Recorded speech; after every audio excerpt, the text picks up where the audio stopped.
Hi, Year 7, this is Mr. Azzopardi with a lesson about the new unit, which is about, is there a God? Are there good reasons to believe in God? Hope you had a good Christmas and New Year, and I'm sorry that we're not in school right now. This is our first RE lesson, I think, since this new lockdown. So what we're going to do is we finished that unit on Jesus, and actually before Christmas, in that time when you guys were at home for a week, we did a bit of this stuff. We started this new unit on Are There Good Reasons to Believe in God? And actually this first lesson is going to be a bit of a recap, because I feel like people probably been in different places. I know that the first lesson I did was on something called the cosmological argument. And there was also a lesson put online where it wasn't a live lesson, there were just some resources there about the problem of evil. So what we're going to do is we're going to kind of recap those two ideas, and so that we're kind of all on the same page. And we're also going to do a little bit on generally this question. So yeah, this unit's all about whether there's a God or not. Now, obviously that's a central question in RE. It's a huge question in the world, and it's one of the things that makes the difference between people being religious and non-religious. This I think I said this in the live lesson, but this unit is not made in order to convince people that there is, or convince people that there's not a God. I suppose what it's trying to do is to sharpen up your powers of thinking. The idea is that you should, when it comes to big questions in the world, in philosophy and in RE, we believe that you should be able to give a properly explained reason for what you think. And sometimes when you start to think about your reasons for thinking what you do, you think, well, maybe you haven't thought about it that clearly, or maybe you haven't thought it through as much as you thought. So the idea is to give us all the resources we need to really support our view and explain why we think what we think. So with that in mind, we're going to start by just a very simple exercise. So can you put this title, Are There Good Reasons to Believe in God? Sometimes I'm going to go through things quite quickly, but that's the reason I've made this as a video. The point of having the video is so that you can pause it when you need to, and then everyone can go through things at their own pace. Okay, so when you've got that title in, Are There Good Reasons to Believe in God? Let's have a look at the first slide. Okay, so on this slide, we've got 6 reasons why someone might believe in God.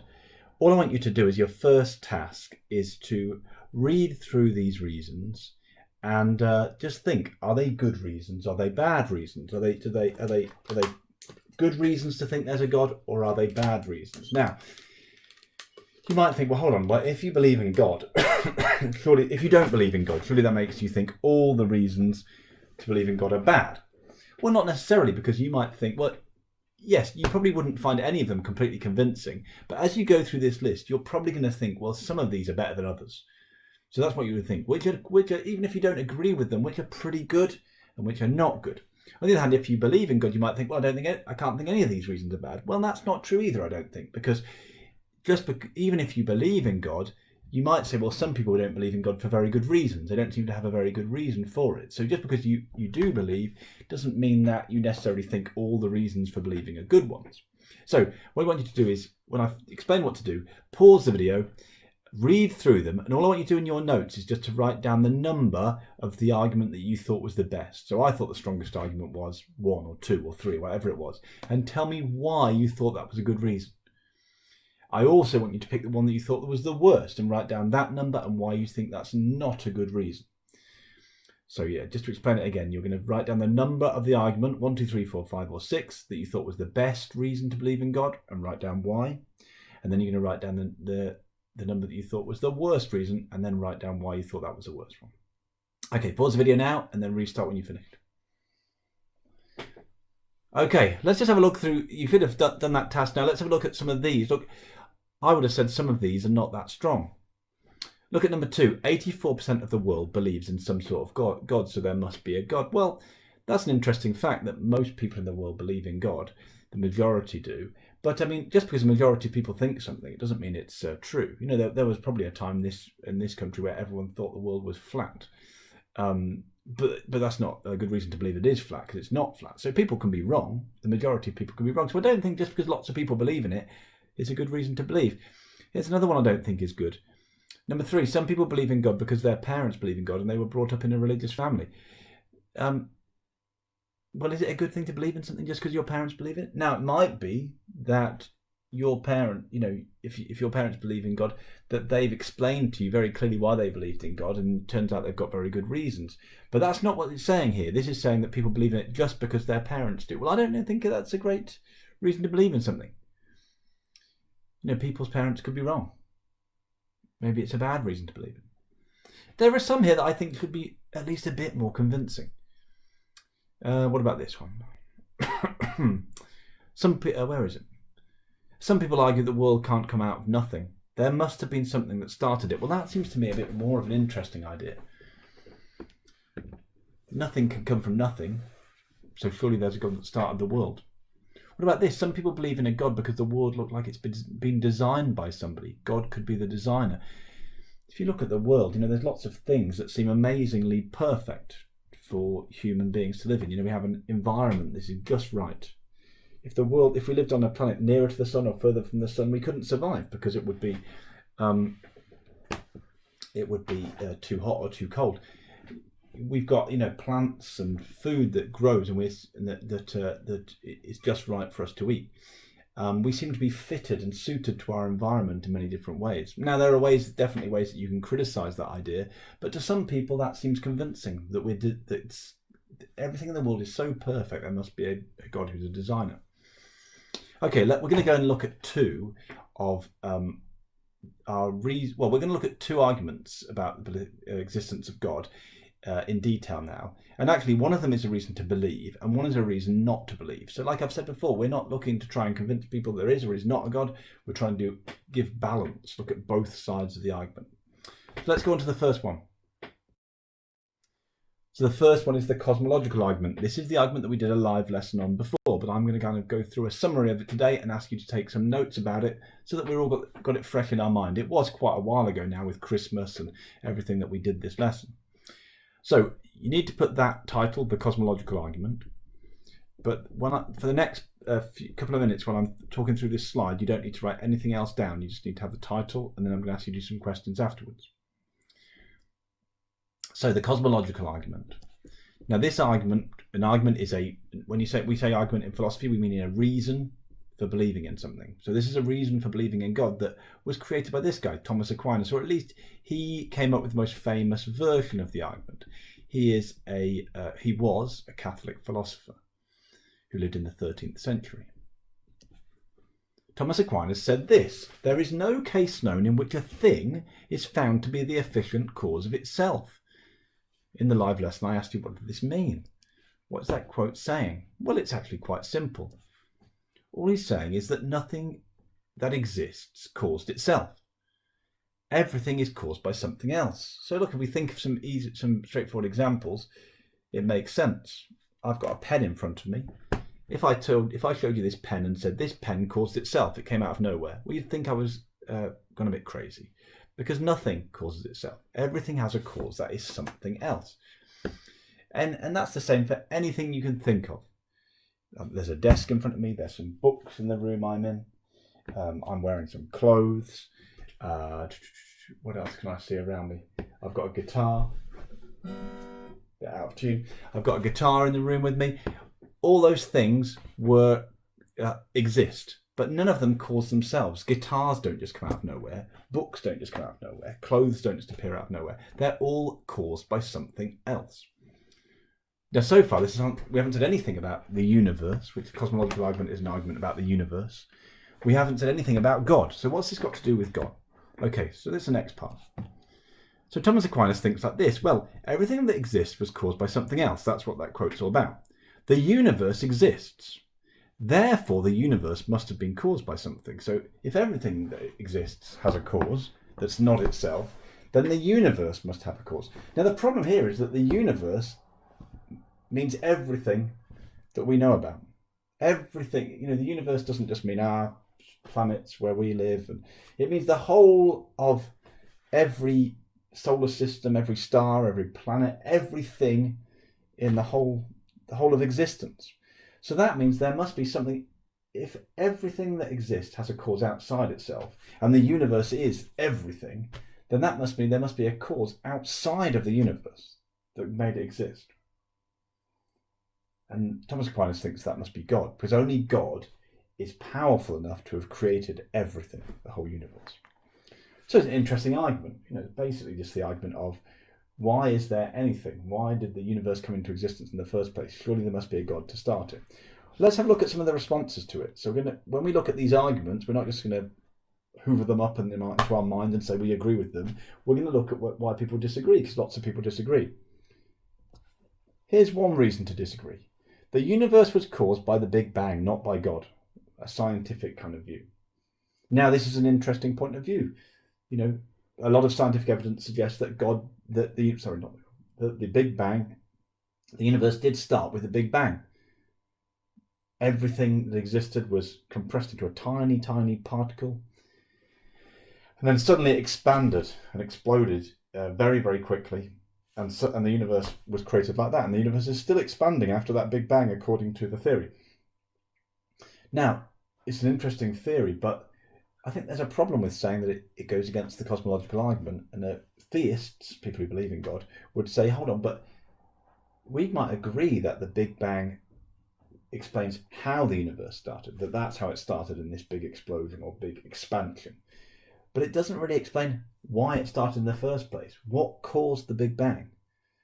Thomas Aquinas didn't know about the Big Bang, but he would probably say, if you told him about the Big Bang, he would say, okay, that's fine, but what caused the Big Bang? And he would probably go to the conclusion that there must be a God who caused the Big Bang. But here's another problem. If everything has a cause, who caused God? Because we've said at the beginning, Thomas Aquinas says everything has a cause, nothing causes itself. And then he says, well, the universe must have a cause, and that's God. But if everything has a cause, then surely God must have a cause. And what would that cause be? Well, it could be a bigger God, I suppose. But then wouldn't that have to have a cause, an even bigger God, and a bigger God, and a bigger God, and a bigger God, and a bigger God? So it kind of ends up in a bit of chaos and confusion. His argument doesn't seem to work. Now, Thomas Aquinas actually thought that was not the case. He thought that God was the one thing that didn't need a cause, because he thought a bit like this. He said, well, there's got to be something that started off the whole thing in the first place.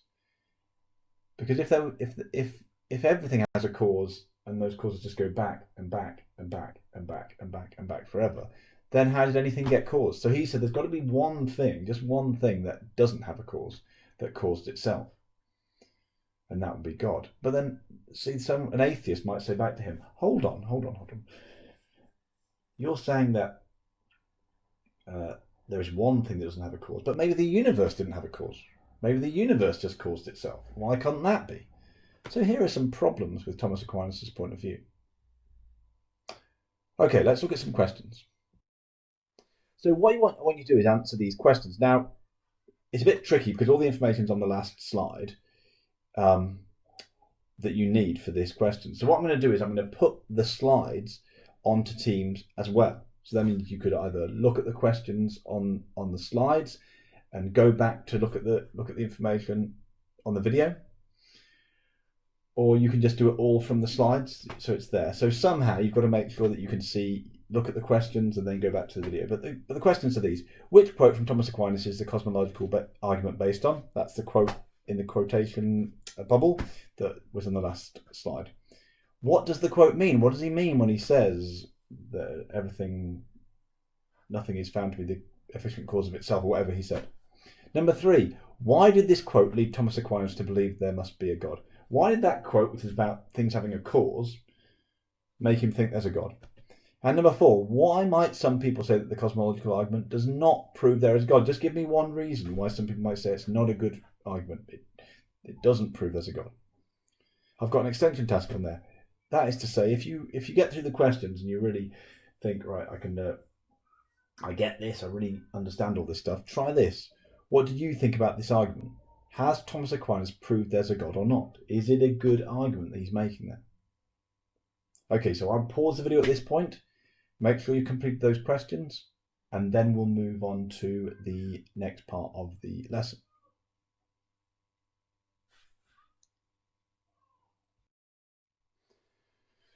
Okay, the next part of the lesson is about the problem of evil. This is a reason why many people do not believe in God. In fact, I would say this is the biggest number 1 reason that's usually given for people thinking there cannot be a God.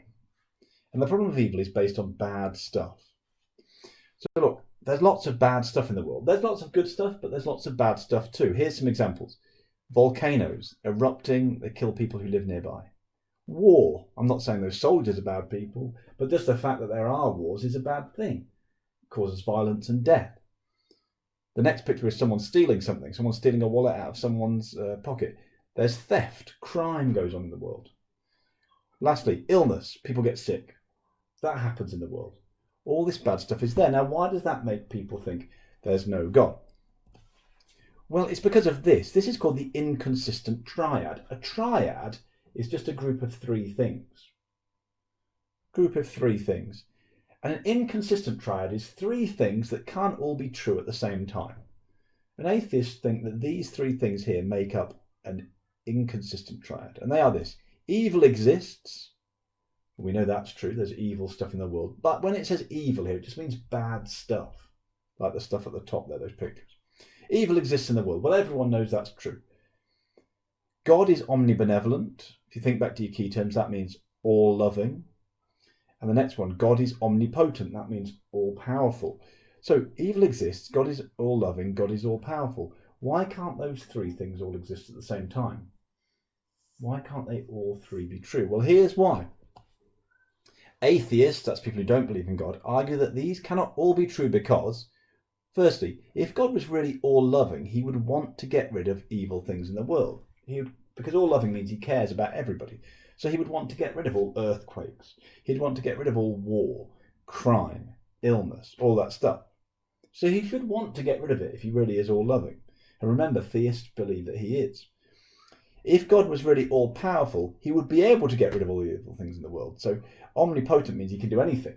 He should be able to just click his fingers and make anything disappear. So he should be, not only should he want to get rid of all the bad stuff in the world, he should be able to do it. He should have the power to do it. So he should be able to just click his fingers, get rid of earthquakes, get rid of all war, stop all crime, stop all illnesses. So therefore, atheists say, well, look, there actually obviously is evil in the world. There must not be a God, or at least not a God who's all-loving and all-powerful. Well, that's the sort of God who most theists believe in. So they seem to have a real problem here. Why would a God who is all-loving and all-powerful allow bad stuff in the world? Now, before we look at the solutions to the problem, because, religious people are well aware of this problem and they do think that they've got reasons to explain why God allows bad stuff to happen. We're just going to look at some key terms. The key terms are this. When we divide up bad things in the world, philosophers, people who study this stuff, often make a division between natural evil and moral evil. Natural evil are evil things that are not caused by humans. So things that happen naturally. Earthquakes would be another example. Volcanoes would be an example. Diseases, illnesses, viruses, all those things would be examples of natural evil. Tsunamis would be an example. Like these earthquakes happen under the sea and causing these tidal waves, people dying, things like that. So all those things are examples of natural evil, because they're not caused by humans, they just naturally happen. Moral evil is evil things that are caused by humans. So war would be a good example. Wars don't happen naturally, it's because humans go to war. Crime would be an example. Bullying, theft, violence, all those things are examples of moral evil, bad things that human beings do. Okay, so all of this causes a big issue for theists, for people who believe in God. So what do? Well, they do have solutions for these problems, and there's quite a few different solutions that theists have, but I'm going to look at a couple right now. The first one I'm going to talk about really only applies to moral evil. The second one is more about natural evil. The first one says this: God gave people free will to make their own choices. This is a good thing, but it also means we have the freedom to choose moral evil. So think about it. If God wanted there to be no moral evil in the world, that means no bad things that people have chosen to do, he would have to make us the sort of people who he could completely control. Right? Because as soon as we allowed the chance to make our own decisions, well, that means we've got the chance to do something wrong. Now, then you've got to think, well, what kind of world would it be if we didn't get to make our own choices? You know, free will means you're free to make your own choices. Well, if God had created a world where humans couldn't make their own choices, it might be a bit of a dull world, because we would really just be like robots, right? We would really just be doing what someone else had told us to do. Now think about that quite deeply. If in your whole life you never got to make any choices, think how meaningless things would be in life, you know? So, you know, usually, say at school, we give people praise when they do something really good because they've chosen to dedicate their time and effort to doing that thing. But if you didn't have any free will, then would you really deserve any praise for doing something good? Well, not really, because you're just doing what God had programmed you to do, like a robot.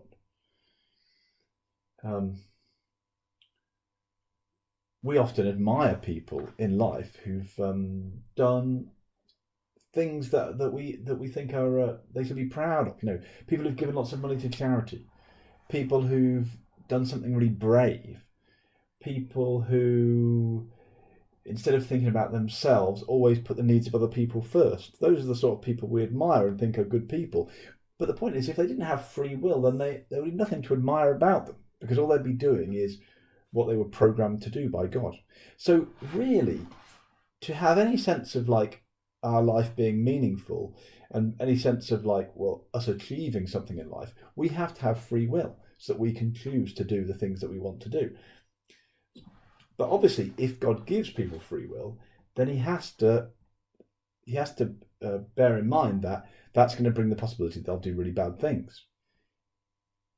Giving people free will can allow people to be really, really good, but it can also allow them to be really bad. Now, the thing that Christians say, I've put Christians, but it can be any kind of theist, they would say is, well, God thinks it's worth that trade-off. In other words, God thinks that it's worth giving us free will so that we can choose to do good things, even though it means that some people will choose to do the wrong thing. So there's one explanation for moral evil. What about natural evil? Well, there's a few explanations for that Christians give or theists give, but here's one. God put I put the wrong kind of evil there. I'll change that on the slides that I send out, but can you just bear in mind that I've put the wrong word there? The next one should say natural evil. God put natural evil in the world to help us improve as people. Facing challenges and difficult things in life helps to build our character and make us more patient, brave, and caring. So think about these things. So, you know, someone lives in a part of the world where there's a natural disaster, say an earthquake or a hurricane. Well, that can sometimes be a turning point in someone's life, because it might mean that, yes, it's a horrible thing to face, but it might mean that they kind of started to grow as a person at that point. They faced up to a really difficult situation with bravery. They saw other people suffering and went to help those people suffering. Those kind of things can help to build your character. Say you're faced with a really serious illness in life. Well, yes, it's really bad and harmful and horrible, but at the same time, it might help you to grow as a person. It might mean that you learn patience. You learn to live with something difficult. You understand what it's like to suffer, and therefore you become a bit more caring to other people who are suffering, and you want to dedicate yourself more to helping those people. So the argument here, the idea here is, if God didn't put any natural evil in the world, if he didn't put any bad things in the world, then he wouldn't be able to. We wouldn't be able to become better people. It always makes me think of this film, WALL-E, the Pixar film about the robot. If you've ever seen that film, there's a bit in that film where he gets on board this spaceship, and on the spaceship, everybody lives these really easy lives, and they kind of going around on flying chairs, and they get all the food they need. They don't have to do any work, and they've just become really lazy and kind of fat, and their legs don't work anymore because they don't face any challenges. But because they don't face any challenges in life, life's too easy. They don't grow as people, and they can kind of become very lazy people. The idea is that God puts challenges in the world to make it so that we don't become like that. We get tested, and that helps to bring out the best in us.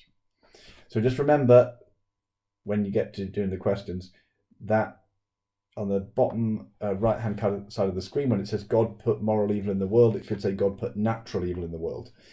Sorry about that.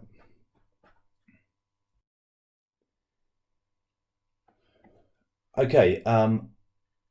here's the questions for problem of evil. Again, you need to look at these questions and then go back to the information on the slides. First question: what do the words omnibenevolent and omnipotent mean? So what do they mean? Just write me definitions of those words. You should have that in your books already. Omnibenevolent, omnipotent. Look it up or go to the video if you're not sure. Secondly, why do evil things in the world make some people think there cannot be a God?